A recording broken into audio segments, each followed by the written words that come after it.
In this video, I will explain about protection of 6 rights, അതായത് article 19. യഥാർത്ഥത്തിൽ article 19-ൽ 7 അവകാശങ്ങൾ ഉണ്ടായിരുന്നു. അതായത് article 19 clause 1 sub clause a to article 19 clause 1 sub clause g. എന്നാൽ 1978-ലെ 44th അമെൻമെന്റിലൂടെ article 19 clause 1 sub clause f right to property അഥവാ സ്വത്ത് കൈവശപ്പെടുത്തുന്നതിനും കൈവശം വയ്ക്കുന്നതിനുമുള്ള അവകാശം ഇല്ലാതാക്കി. അതായത് ഫണ്ടമെന്റൽ റൈറ്റ്സിൽ നിന്നും റിപ്പീൽ ചെയ്തു. 44th അമെൻമെന്റിൽ ആർട്ടിക്കിൾ 31 റിപ്പീൽ ചെയ്തിരുന്നു. നിലവിൽ ആർട്ടിക്കിൾ 19 എല്ലാ സിറ്റിസൺസിനും 6 അവകാശങ്ങൾ ഉറപ്പു നൽകുന്നു. ഫസ്റ്റ് വൺ, അഭിപ്രായ സ്വാതന്ത്ര്യത്തിനുള്ള അവകാശം. സെക്കൻഡ് വൺ, സമാധാനപരമായും ആയുധങ്ങളില്ലാതെയും ഒത്തുചേരാനുള്ള അവകാശം. തേർഡ് വൺ, അസോസിയേഷനുകളോ യൂണിയനുകളോ സഹകരണ സംഘങ്ങളോ രൂപീകരിക്കുന്നതിനുള്ള അവകാശം. ഫോർത്ത് വൺ, ഇന്ത്യയുടെ പ്രദേശങ്ങളിൽ സ്വതന്ത്രമായി സഞ്ചരിക്കാനുള്ള അവകാശം. ഫിഫ്ത്ത് വൺ, ഇന്ത്യയുടെ ഏത് പ്രദേശത്തും താമസിക്കാനുള്ള അവകാശം. സിക്സ്ത് വൺ, ഇഷ്ടമുള്ള തൊഴിൽ പ്രാക്ടീസ് ചെയ്യുന്നതിനോ തൊഴിൽ, വ്യാപാരം, ബിസിനസ് എന്നിവ നടത്തുന്നതിനോ ഉള്ള അവകാശം. ആർട്ടിക്കിൾ 19-ൽ വ്യക്തമാക്കിയിട്ടുള്ള കാര്യങ്ങളുടെ അടിസ്ഥാനത്തിൽ സ്റ്റേറ്റിന് ന്യായമായ നിയന്ത്രണങ്ങൾ ഈ 6 ഫ്രീഡംസിൽ ഏർപ്പെടുത്താൻ കഴിയും. പ്രൈവറ്റ് ഇൻഡിവിജ്വലിൽ നിന്നല്ല, പകരം സ്റ്റേറ്റിന്റെ ആക്ഷന് എഗെയിൻസ്റ്റ് ആയാണ് ഈ 6 അവകാശങ്ങളും സംരക്ഷിക്കപ്പെടുന്നത്. മാത്രമല്ല, ഈ അവകാശങ്ങൾ സിറ്റിസൺസിനും കമ്പനിയുടെ ഓഹരി ഉടമകൾക്കും മാത്രമേ ലഭ്യമാകൂ. വിദേശികൾക്കോ കമ്പനികൾ അല്ലെങ്കിൽ കോർപ്പറേഷനുകൾ പോലുള്ള ലീഗൽ പേഴ്സൺസിനോ ഈ അവകാശങ്ങൾ ലഭ്യമല്ല. ഇവിടെ ലീഗൽ പേഴ്സൺസ് എന്താണെന്ന് ചിലർക്ക് ഡൗട്ട് തോന്നിയേക്കാം. ലീഗൽ എൻറ്റൈറ്റീസ് ആയ കമ്പനി, കോർപ്പറേഷൻ എന്നിവയെ ലീഗൽ പേഴ്സൺസ് എന്ന് പറയുന്നു. കമ്പനി ചെറിയ ബിസിനസ്സിനെയും കോർപ്പറേഷൻ വലിയ ബിസിനസ്സിനെയും സൂചിപ്പിക്കുന്നു. കോർപ്പറേഷൻ ഈസ് എ കമ്പനി, എന്നാൽ ഒരു കമ്പനി ഒരിക്കലും കോർപ്പറേഷൻ അല്ല. കോർപ്പറേഷന്റെ ഓണേഴ്സ് ഷെയർ ഹോൾഡേഴ്സും കമ്പനിയുടെ ഓണർ അതിന്റെ മെമ്പേഴ്സും ആയിരിക്കും. ഇനി 6 ഫ്രീഡംസ് ഏതൊക്കെയെന്ന് നോക്കാം. First one, freedom of speech and expression. ഓരോ പൗരനും തന്റെ കാഴ്ചപ്പാടുകൾ, അഭിപ്രായങ്ങൾ, വിശ്വാസം എന്നിവ പറയുവാനും എഴുതുവാനും അല്ലെങ്കിൽ അച്ചടി ചിത്രീകരണം അതുമല്ലെങ്കിൽ മറ്റേതെങ്കിലും രീതിയിൽ സ്വതന്ത്രമായി പ്രകടിപ്പിക്കുവാനും അവകാശമുണ്ടെന്ന് ഇത് സൂചിപ്പിക്കുന്നു. ഇവിടെ ഫ്രീഡം ഓഫ് പ്രസ് എന്നത് ഇംപ്ലിസിറ്റ് ആണ്, അതായത് ഹിഡൻ മീനിങ് ആണ്. ഡയറക്റ്റായി ഫ്രീഡം ഓഫ് പ്രസ് എന്ന് എഴുതിയിട്ടില്ല. പകരം വേർഡ്സ്, റൈറ്റിംഗ്സ്, പ്രിന്റിംഗ്സ്, പെയിന്റിംഗ്സ് എന്ന രീതിയിലാണ് ഫ്രീഡം ഓഫ് പ്രസ് എന്നത് സൂചിപ്പിക്കുന്നത്. സുപ്രീം കോടതി വ്യക്തമാക്കിയ അഭിപ്രായ സ്വാതന്ത്ര്യത്തിൽ ഇനി പറയുന്നവ ഉൾപ്പെടുന്നു. ഒരാളുടെ കാഴ്ചപ്പാടുകളും മറ്റുള്ളവരുടെ കാഴ്ചപ്പാടുകളും പ്രചരിപ്പിക്കുവാനുള്ള അവകാശം.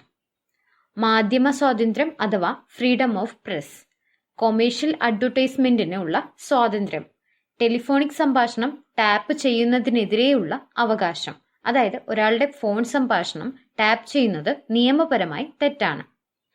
റൈറ്റ് ടു ടെലികാസ്റ്റ്, അതായത് പ്രക്ഷേപണത്തിനുള്ള അവകാശം. ഇലക്ട്രോണിക് മാധ്യമങ്ങളിൽ സർക്കാരിന് കുത്തകയില്ല എന്ന് ഇത് സൂചിപ്പിക്കുന്നു. ഒരു രാഷ്ട്രീയ പാർട്ടിയോ സംഘടനയോ പ്രഖ്യാപിക്കുന്ന ബന്ദിനെതിരായ അവകാശം. സർക്കാർ പ്രവർത്തനങ്ങളെക്കുറിച്ച് അറിയാനുള്ള അവകാശം. ഫ്രീഡം ഓഫ് സൈലൻസ്, നിശബ്ദം ആയി ഇരിക്കാനുള്ള സ്വാതന്ത്ര്യം. ഒരു പത്രത്തിന് പ്രീ സെൻസർഷിപ്പ് ഏർപ്പെടുത്തുന്നതിനെതിരെയുള്ള അവകാശം. പ്രകടനത്തിനുള്ള അവകാശം അല്ലെങ്കിൽ പിക്കറ്റിങ്ങിനുള്ള അവകാശം. എന്നാൽ ഇതിൽ സ്ട്രൈക്കിനുള്ള അവകാശം ഉൾപ്പെടുന്നില്ല. ഇത്തരത്തിലുള്ള എല്ലാ കാര്യങ്ങളിലും അഭിപ്രായം പറയാൻ ഒരു സിറ്റിസന് കഴിയും എന്നാണ് സുപ്രീം കോടതി വ്യക്തമാക്കിയത്. എന്നാൽ റീസണബിൾ റെസ്ട്രിക്ഷൻസോടെയാണ് ഇവയെല്ലാം പ്രൊവൈഡ് ചെയ്യുന്നത്. ഇന്ത്യയുടെ സോവറിനിറ്റി, സെക്യൂരിറ്റി, ഇന്റഗ്രിറ്റി, വിദേശ രാജ്യങ്ങളുമായുള്ള സൗഹൃദ ബന്ധം, പബ്ലിക് ഓർഡർ, മൊറാലിറ്റി അല്ലെങ്കിൽ ധാർമ്മികത, കോടതിയെ അവഹേളിക്കൽ, അപകീർത്തിപ്പെടുത്തൽ, ഒരു കുറ്റത്തിന് പ്രേരിപ്പിക്കുക തുടങ്ങിയ കാര്യങ്ങളിൽ അഭിപ്രായം പ്രകടിപ്പിക്കുന്നതിൽ സ്റ്റേറ്റിന് റെസ്ട്രിക്ഷൻസ് ഏർപ്പെടുത്താൻ കഴിയും. ഇവിടെ ഒരു വ്യക്തിക്ക് ഗവൺമെന്റ് സർവീസസിനെ വിമർശിക്കാൻ കഴിയും, എന്നാൽ ആന്റി നാഷണൽ ടോക്ക് അല്ലെങ്കിൽ ആന്റി നാഷണൽ സ്പീച്ച് അനുവദിക്കില്ല. ഡിഫറൻസ് ബിറ്റ്വീൻ ഡിസന്റ് ആൻഡ് സെഡിഷനും ഇതുതന്നെയാണ് വ്യക്തമാക്കുന്നത്. Dissent is allowable, sedition is not allowable. ഒരു വ്യക്തിക്ക് ഗവൺമെന്റ് ഫംഗ്ഷൻസിനെ വിമർശിക്കാം, അഭിപ്രായം തുറന്നു പറയാം.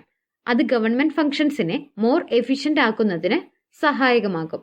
അതിന് ഡിസന്റ് എന്ന് പറയുന്നു. എന്നാൽ സെഡിഷൻ എന്നാൽ രാജ്യദ്രോഹമാണ്. സ്റ്റേറ്റിനെ അപകീർത്തിപ്പെടുത്തുന്ന തരത്തിൽ സംസാരിക്കുന്നത് രാജ്യദ്രോഹ കുറ്റമാണ്.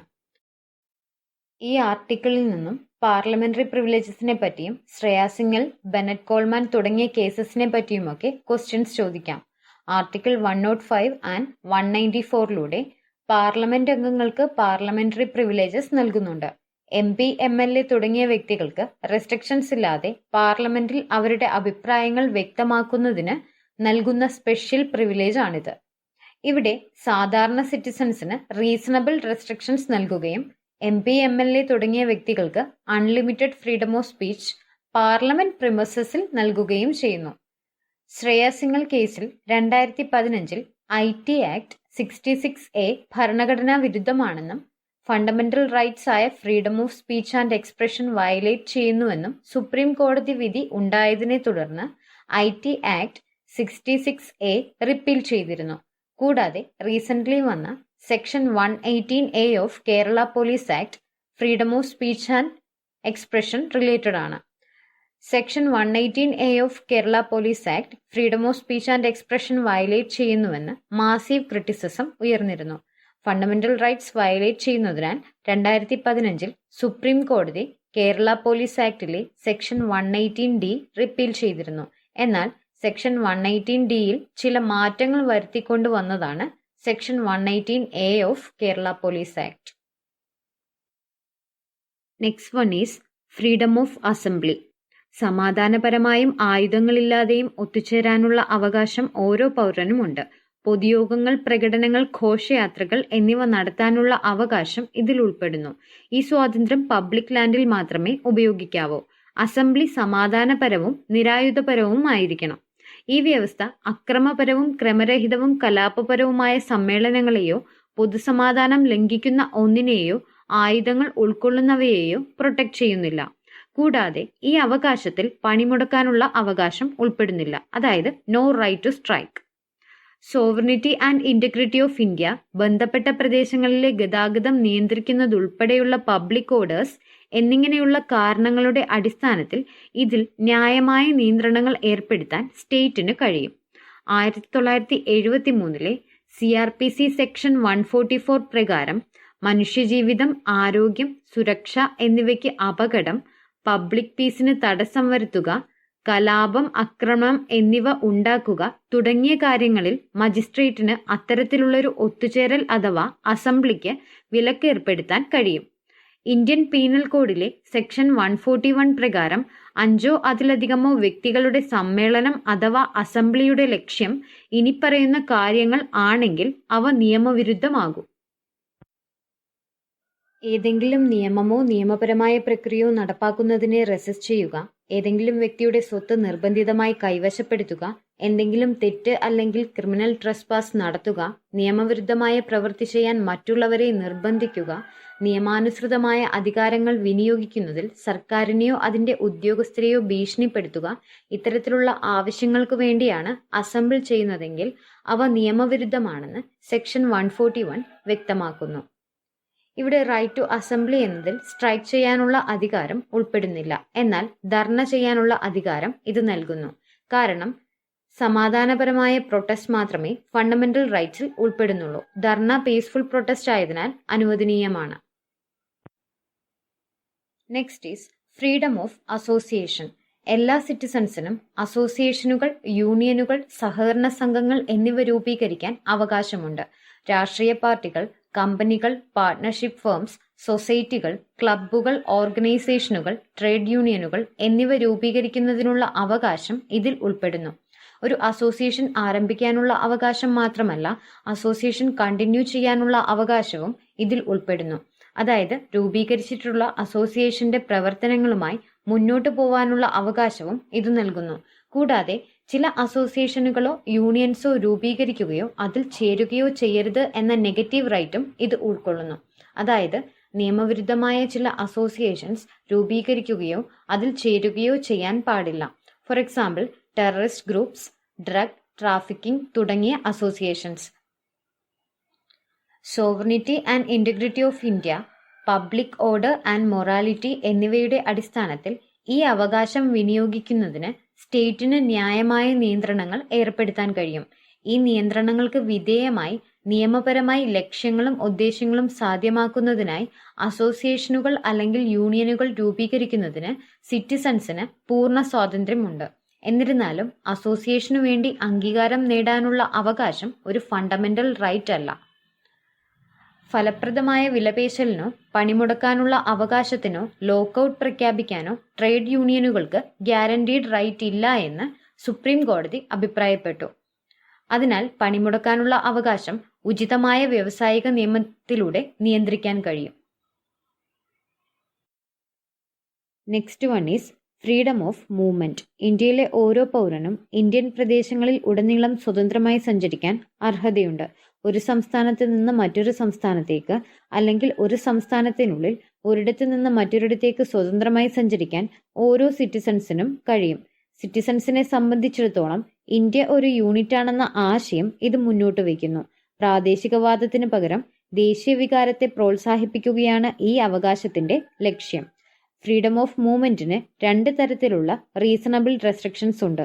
പൊതുജനങ്ങളുടെ താൽപ്പര്യങ്ങളും ഷെഡ്യൂൾ ട്രൈബ്സിന്റെ താൽപ്പര്യങ്ങളും സംരക്ഷിക്കുന്നതിനാണിവ. ഷെഡ്യൂൾ ട്രൈബ്സിന്റെ വ്യതിരിക്തമായ സംസ്കാരം, ഭാഷ, ആചാരങ്ങൾ, പെരുമാറ്റം എന്നിവ പരിരക്ഷിക്കുന്നതിനും ചൂഷണത്തിനെതിരെ അവരുടെ പരമ്പരാഗത തൊഴിലുകളും സ്വത്തുക്കളും സംരക്ഷിക്കുന്നതിനും ഗോത്രപ്രദേശങ്ങളിൽ പുറമേ നിന്നുള്ളവരുടെ പ്രവേശനത്തിന് നിയന്ത്രണം ഏർപ്പെടുത്തിയിരിക്കുന്നു.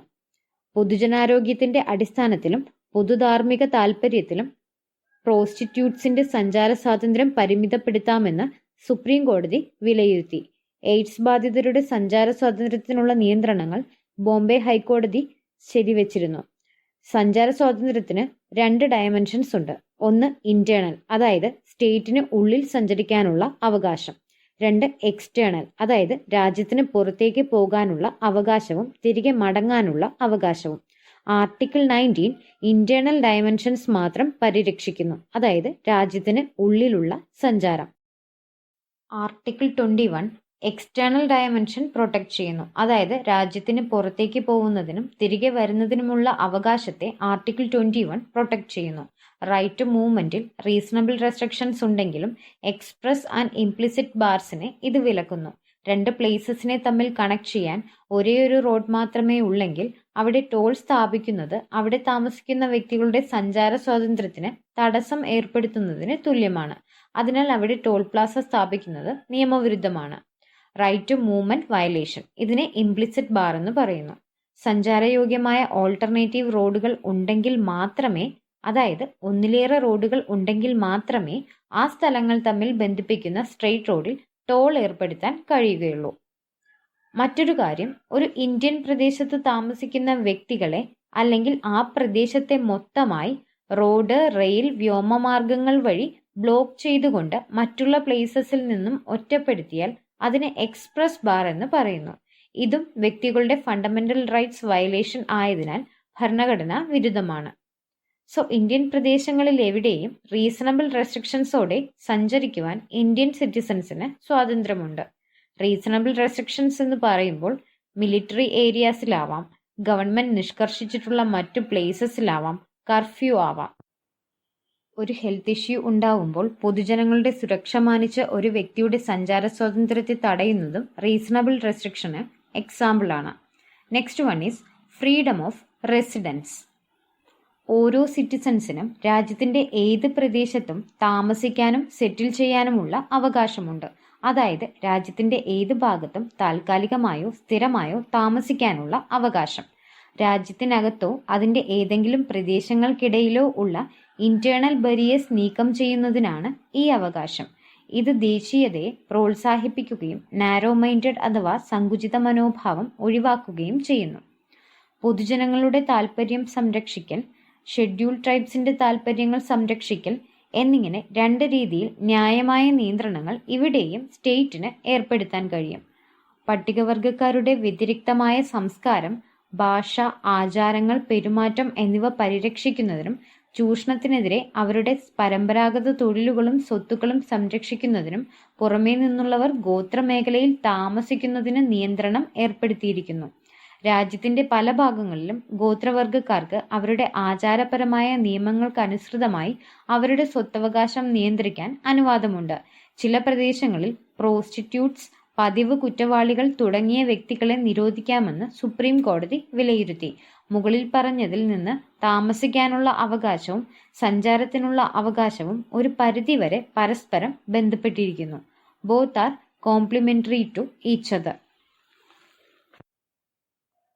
Next one is freedom of profession. എല്ലാ സിറ്റിസൺസിനും ഏതെങ്കിലും തൊഴിൽ പ്രാക്ടീസ് ചെയ്യുന്നതിനോ വ്യാപാരം, ബിസിനസ് എന്നിവ നടത്തുന്നതിനോ അവകാശമുണ്ട്. ഒരാളുടെ ഉപജീവന മാർഗം നേടുന്നതിനുള്ള എല്ലാ മാർഗങ്ങളും ഉൾക്കൊള്ളുന്നതിനാൽ ഈ അവകാശം വളരെ വിശാലമാണ്. പൊതുജനങ്ങളുടെ താൽപര്യാർത്ഥം ഈ അവകാശം വിനിയോഗിക്കുന്നതിന് സ്റ്റേറ്റിന് ന്യായമായ നിയന്ത്രണങ്ങൾ ഏർപ്പെടുത്താൻ കഴിയും. ഫസ്റ്റ് വൺ, ഏതെങ്കിലും തൊഴിൽ അഭ്യസിക്കുന്നതിനോ വ്യാപാരം, ബിസിനസ് എന്നിവ നടത്തുന്നതിനോ ആവശ്യമായ പ്രൊഫഷണൽ അല്ലെങ്കിൽ ടെക്നിക്കൽ യോഗ്യതകൾ നിർദ്ദേശിക്കുന്നതിന് സ്റ്റേറ്റിന് അധികാരമുണ്ട്. സെക്കൻഡ് വൺ, ഏതെങ്കിലും വ്യാപാരം, ബിസിനസ്, വ്യവസായം അല്ലെങ്കിൽ സേവനം എന്നിവ സ്വയം നടത്തുന്നതിന് സിറ്റിസൺസിനെ പൂർണ്ണമായോ ഭാഗികമായോ ഒഴിവാക്കുന്നതിനും സ്റ്റേറ്റിന് അധികാരമുണ്ട്.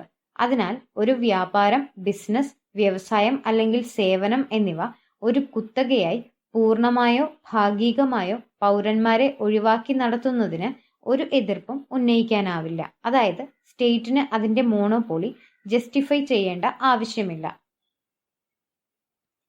സ്റ്റേറ്റിന് മോണോപോളി ചെയ്യാനുള്ള അധികാരം ഉണ്ട് എന്ന് ഇതിലൂടെ വ്യക്തമാകുന്നു. എന്നാൽ അധാർമികമായ രീതിയിലുള്ള വുമൺ ആൻഡ് ചൈൽഡ് ട്രാഫിക്കിംഗ് അല്ലെങ്കിൽ അപകടകരമായ രീതിയിലുള്ള മയക്കുമരുന്ന് അല്ലെങ്കിൽ സ്ഫോടക വസ്തു മുതലായവ ഉൾപ്പെടുന്ന ഒരു തൊഴിലോ ബിസിനസ്സോ വ്യാപാരമോ നടത്താനുള്ള അവകാശം ഇതിൽ ഉൾപ്പെടുന്നില്ല. സ്റ്റേറ്റിന് ഇവയെ പൂർണ്ണമായും നിരോധിക്കുകയോ ലൈസൻസിംഗ് വഴി നിയന്ത്രിക്കുകയോ ചെയ്യാം.